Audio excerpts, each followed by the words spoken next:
Ladies and gentlemen, may I introduce Mr. Anthony Hancock? Good evening. Tonight I want to tell you a story. A story fraught with the brutal conflicts of a tangled web of human emotions. A story daringly frank in its stark reality. A tragedy of a chef, a master of the culinary arts, set against a torrid background of steaming kitchens and cold cabbage water. Cool yet tender, savage yet poignant, it brings to your radio sets a vivid portrayal of a man whose genius was evident from every fork hole in his pie crusts. This is the story of a woman, young, warm, and beautiful, whose great love for her man was an inspiration to him, and yet was to become a barrier between him and his shrimp cocktails. Yes, a truly memorable story of human weakness, frailty, and courage. This story is fictitious and bears no resemblance whatsoever to Bing Crosby in The Country Girl. Ladies and gentlemen, we are proud and privileged to present this milestone in dramatic achievement, The Country Boy, or The Chef That Died of Shame.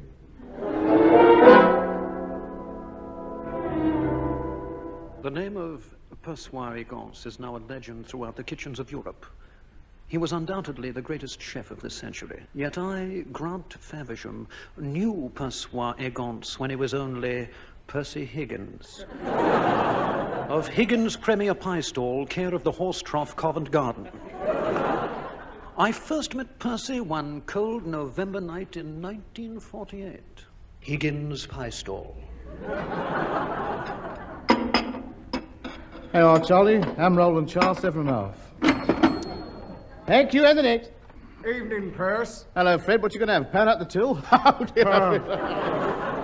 Usual, one hot pie coming up. Coffee? Yeah, don't hold it out in the rain. You want a full cup, don't you? All right, 10.5 to you. And the next gent. Good evening. Oh, good evening. Coffee or tea? What do you suggest? It don't really matter. It's all out the same urn.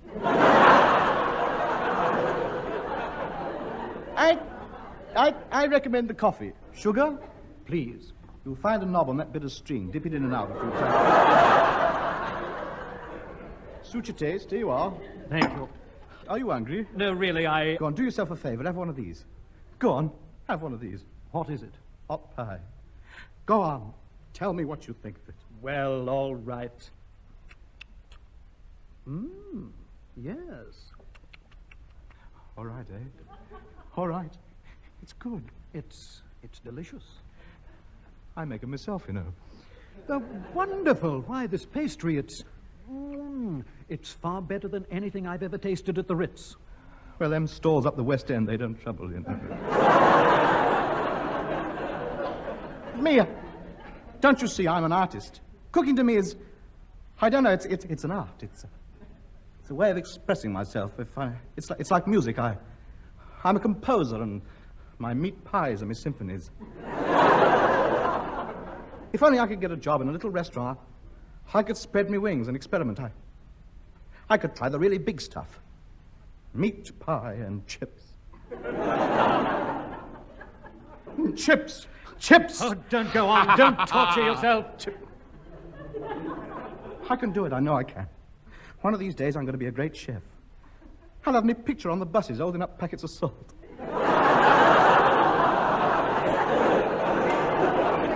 My beard. I'll have my beard, right? Until then, I'll just have to find solace in my meat pie. I think they're marvelous. May I take some home with me? Oh, certainly, sir. I'm sure you'll like them. I know I will. I do my best. I lavish a lot of care on them. But, well, the trouble is these days you can't get the meat, but then I'm a craftsman. I make do with what I can get hold of. Here you are, sir. $50, please. Well, that's it. Drink up. Clear plates, please. Closing time. Fred, help me get harnessed up. I've got to pull the stall home tonight. I say, shouldn't you have a horse to do that? Yes, well, strictly speaking, We should, yes, but... Well, where is it? Well, it's like I said, you can't get the meat these days. Being a craftsman, I make do with what I can get hold of. Good night, sir. I'm sure to enjoy the pie.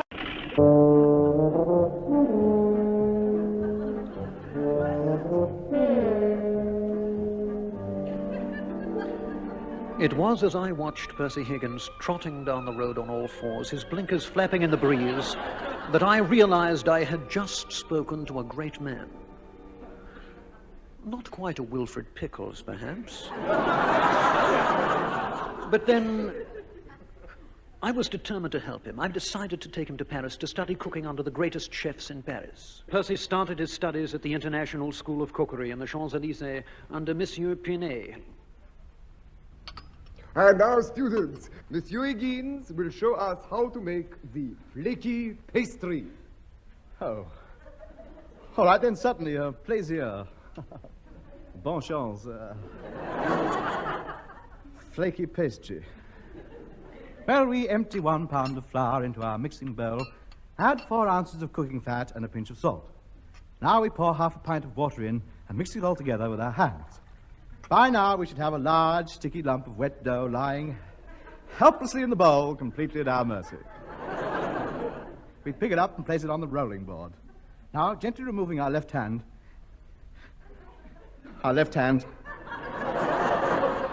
so as not to...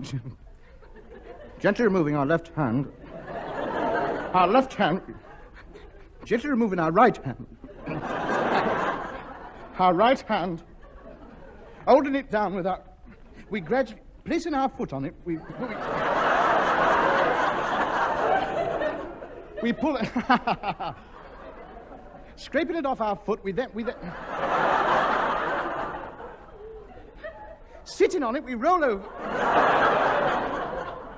Wedging it in the door, we then... Scraping it up with our hair, we pull it our right, our left, putting it, tugging at the stretch... Spaghetti.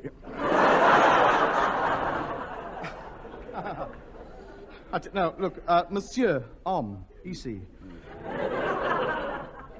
Can I make a souffle? No. All right, then. At the special request of Monsieur Higgins, everybody will make the souffle. You have 10 minutes from now. Go. Now, let's see. Break 5 eggs. 1, 2, 3, 4, 5. Separate the whites and the yolks. Beat them up into a stiff paste. I'm only a strolling vagabond, so that's it. Haven't you forgotten something, monsieur? Have I? Oh, yes, the bowl.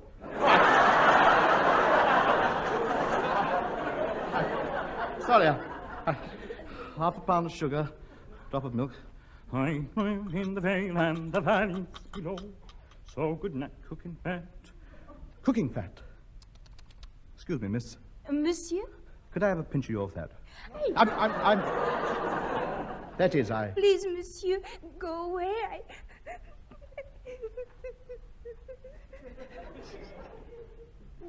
Here, you're crying. I'm not. You are? I can tell.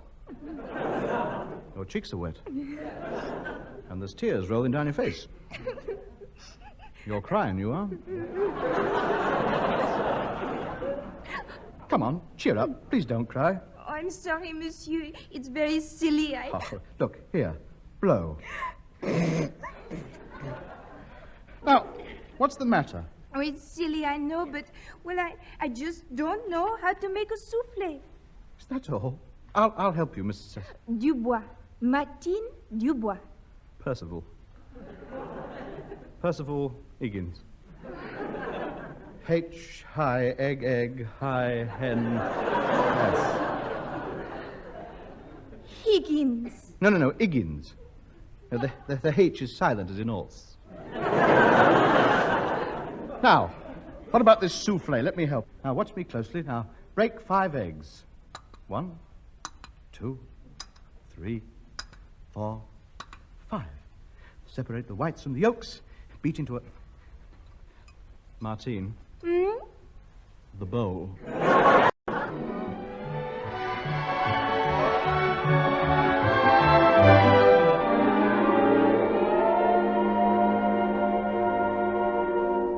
As the weeks went by, Percy saw more and more of Martine Dubois, and his cooking got better and better. She seemed to inspire him. He excelled in everything. He passed every examination with flying colors, and on graduation day... Monsieur, Mesdames, the Grand Prix for the best cook of the year has been awarded to Monsieur Persois Egons. It's not fair! I'm better than him! It is you. Oh, yes, of course. I changed my name when I grew the beard, didn't I? Monsieur Higgins' prize-winning dish was from his own recipe, grilled Winkle's feet on toast. Thank you. Thank you. Merci. Hello. Merci. I'd just like to thank you for the honor you've afforded me, and I would like to pay tribute to the invaluable help given me by Mademoiselle Dubois, without whose patience I never could have completed me grilled Winkle's feet. She took their shoes and socks off.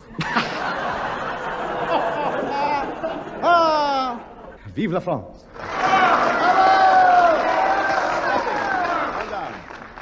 Oh, Percy, congratulations. You are wonderful. Thank you, Martine. Martine? Yes? I'd like to see you alone.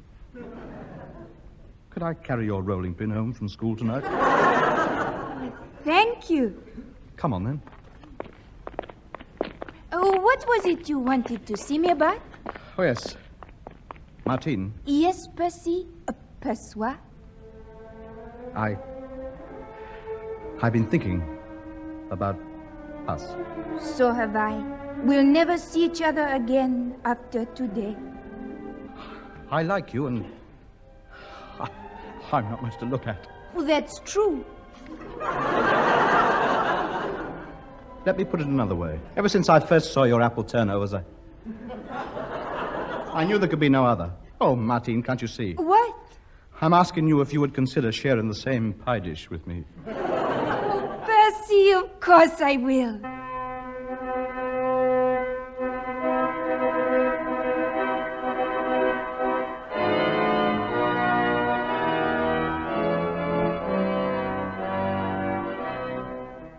And so they were married in Montmartre in the little church just around the corner, Notre Dame. It was a beautiful wedding. Percy looked magnificent as he walked down the aisle. His brand new chef's hat contrasting sharply with the blue and white stripes of his butcher's apron. And at that time, I was fairly well acquainted with Moishe Rubinstein and his mother, Lady Pamela. Moishe owned probably the largest chain of luxury hotels in Europe.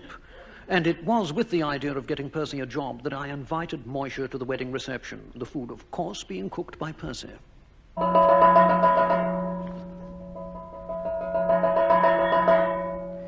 Dinner is served, sir. About time. It's 2 o'clock. I'm starving. Hey, what's this?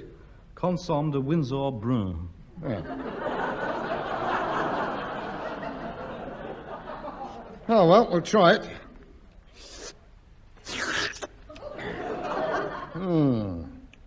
Spoons, huh?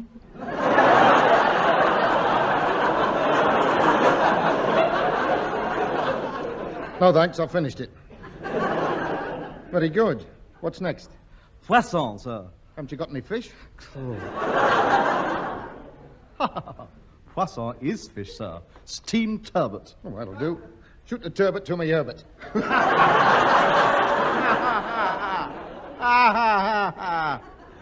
Very droll. How many courses are we having? 23, sir. 23? Yes, sir. The last 10 are served in bed.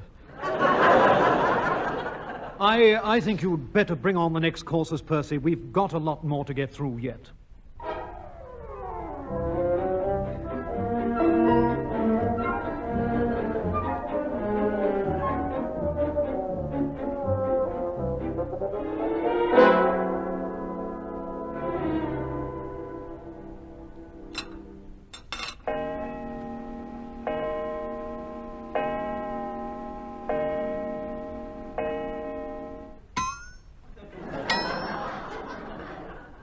Hello, 7 o'clock? Now, 5 o'clock. The last 2 were my buttons.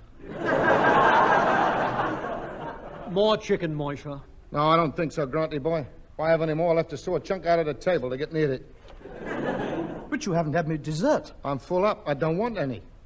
But I spent hours preparing it. I'm sorry. I've had enough. You can clear the things away, Percy. We'll have the coffee in the lounge. Well, Moisha, what do you think of our Percy? He's a good boy. Could do with a cook like that at my hotel. Head cook, 30 quid a week. 40. All right, then. 35 quid a week all in. All in? Well, he will be the way I work it.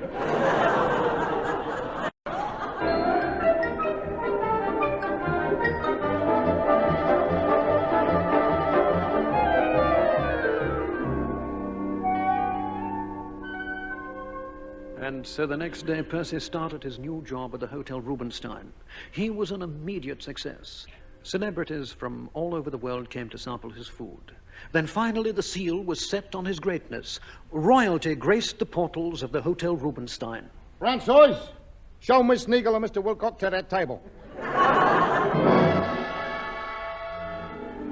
And then came tragedy. Percy's success had been too rapid. Earning a fabulous salary, he became the darling of the society women. He neglected his wife. He became conceited. He didn't return home for days on end. Nightclubs, drink parties, women, all the things that can ruin a man. How I envied him. The crash finally came on one of those few nights he did go home. I'd received an urgent message from Percy's wife to go round and see her. Moisha was with me, and when we arrived there, I'll never forget it. Oh, Grant. Grant, I can't go on. I can't go on. Martine, what's the matter, child? It's Percy. Where is he? He hasn't been home for 4 days. Where is he? The last time I saw him, he was in Trafalgar Square, sitting in front of one of the lions, waiting for the picture to start.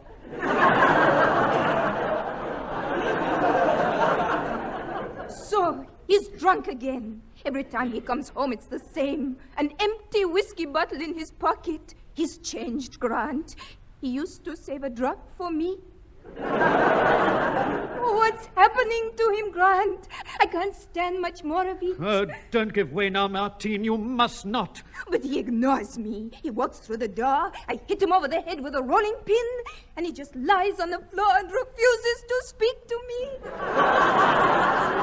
Why, Grant? Why? Oh, he's all mixed up, Martine. He's all mixed up inside. I've done everything I can. I've even threatened him. Last week, I told him if he didn't stop drinking, I'd put my head in the gas oven. He was very polite about it. What did he do? He held the door open for me. He was never like this until he became famous. I shall never forget our wedding night. He came into my room, so shy like a little boy. And he looked at me with eyes so full of love. And with childlike innocence, he said, Hello? Hello? What's all these men doing in here? Percy, at last you've come home. Oh, Percy, darling.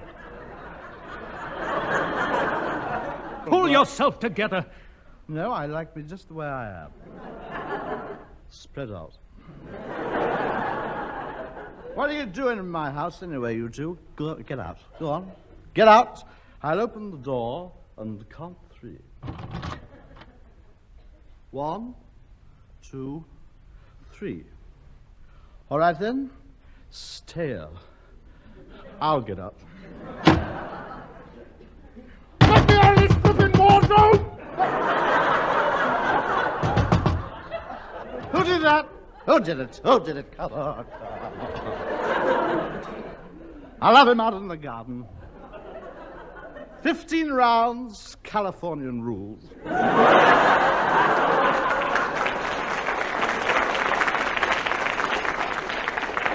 Please, Percy, behave yourself, not in front of guests. My house.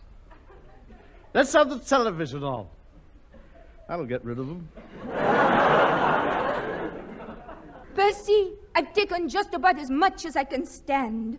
I'm leaving you. Do you hear? But why, pray? I never see you. You never give me any housekeeping money. You insult me. You humiliate me. You despise me. You've got to take the rough with the smooth.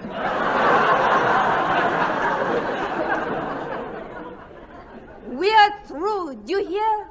Through. You've lost yourself somewhere along the way, Percy.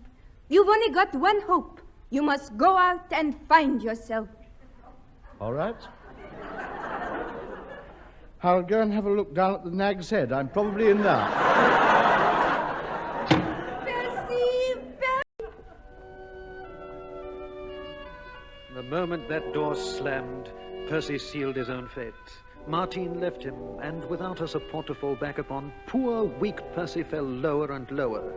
And from then on, it was a downward path, second-class hotels, third-class hotels, snack bars, pie stalls, doss houses, and then the final humiliation, sacked from British Railways. With nothing left in the world, he resorted more and more to the bottle. Hey, you.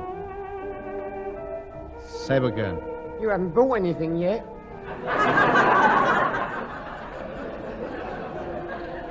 Well, give me two and make the second one the same as the first one. Yeah, but what shall I make the first one? You're a bit nosy for a barman, aren't you?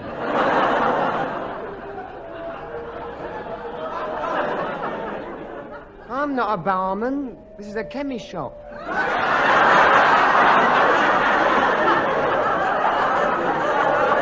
Then, good afternoon. Where are you going? Round to the pub to weigh myself.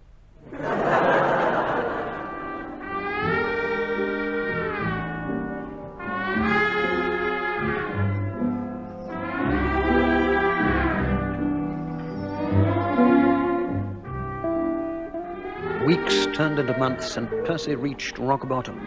His podgy figure was a familiar sight to the publicans all over London. They'd open their doors in the evenings, and he would fall in. Then at last came the turning point. Moishe Rubinstein was faced with a crisis. He rushed round to my flat in a panic. Granty boy, what am I going to do? I'm in dead trouble. What's wrong?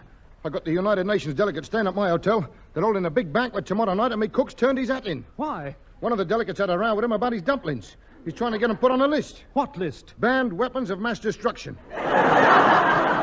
You know what? Now I got no one to cook a banquet. I'll be ruined, Granty boy, ruined. Moishe, there's only one man in Europe who can do it. Who? Higgins. No, Grant, no. No, he's finished. Higgins is finished. He's no good now. He's lost it. He couldn't even make the holes to put toads in. Oh, you're wrong, Moishe. This is just what he needs to get his confidence back, his self-respect. Now give him another chance to become a man again. All right, I'll chance it. Find him. Sober him up. I'll get the ovens ready, and if the meal's no good, he'll be inside one of them.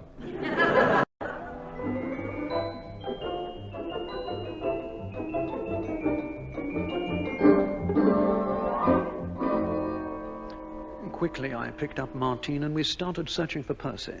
2 hours later, we found him. Percy. Oh, Percy, my darling. Let me look at you. How are you? Well, I'm broke. I'm nearly an alcoholic. My clothes are in tatters. I haven't eaten for a week, and I'm just about to drown myself. Apart from that, I'm keeping pretty cheerful. Don't worry, my darling. Everything's going to be all right. They want you back at Rubinstein's. Me? Yes, a banquet. It's got to be the finest meal of your career. I can't. I can't do it. I've finished with cooking. Don't you understand? I've lost the spark. That woman in the cinema adverts couldn't help me now. What woman?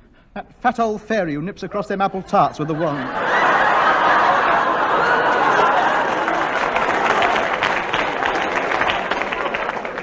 No, it's no good.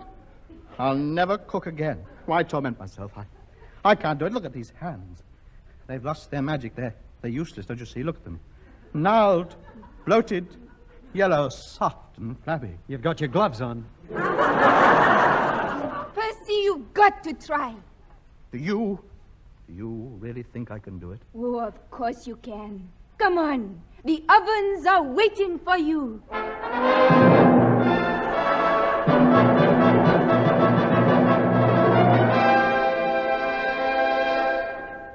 As soon as Percy got back into the familiar atmosphere of the kitchen, his genius returned. His old flair for brand new dishes was still as great as ever.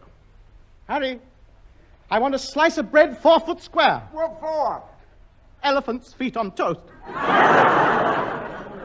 And he was just as fussy over his ingredients.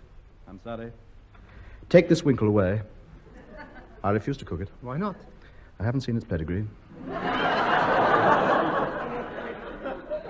Slowly but surely, the banquet began to take shape. He put everything he knew, every bit of talent he possessed, into this greatest masterpiece of his life, until finally it was completed. The first courses were served to the assembled gathering. The first spoonfuls were raised to their mouths, were swallowed, and then...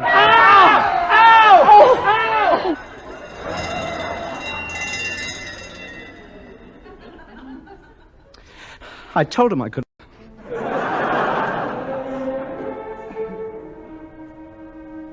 And that, ladies and gentlemen, ends my story. The moral?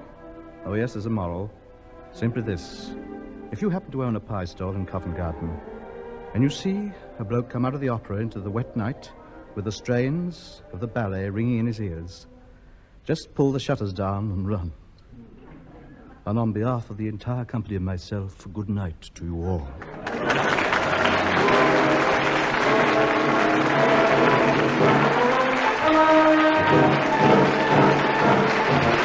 This has been Hancock's Half Hour with Tony Hancock, Bill Kerr, Sid James, Andree Melly, and Kenneth Williams. Incidental music was composed by Wally Stott and recorded by the BBC Augmented Review Orchestra, conducted by Harry Rabinowitz. The script was written by Ray Galton and Alan Simpson, and the program which was recorded was produced by Dennis Main Wilson.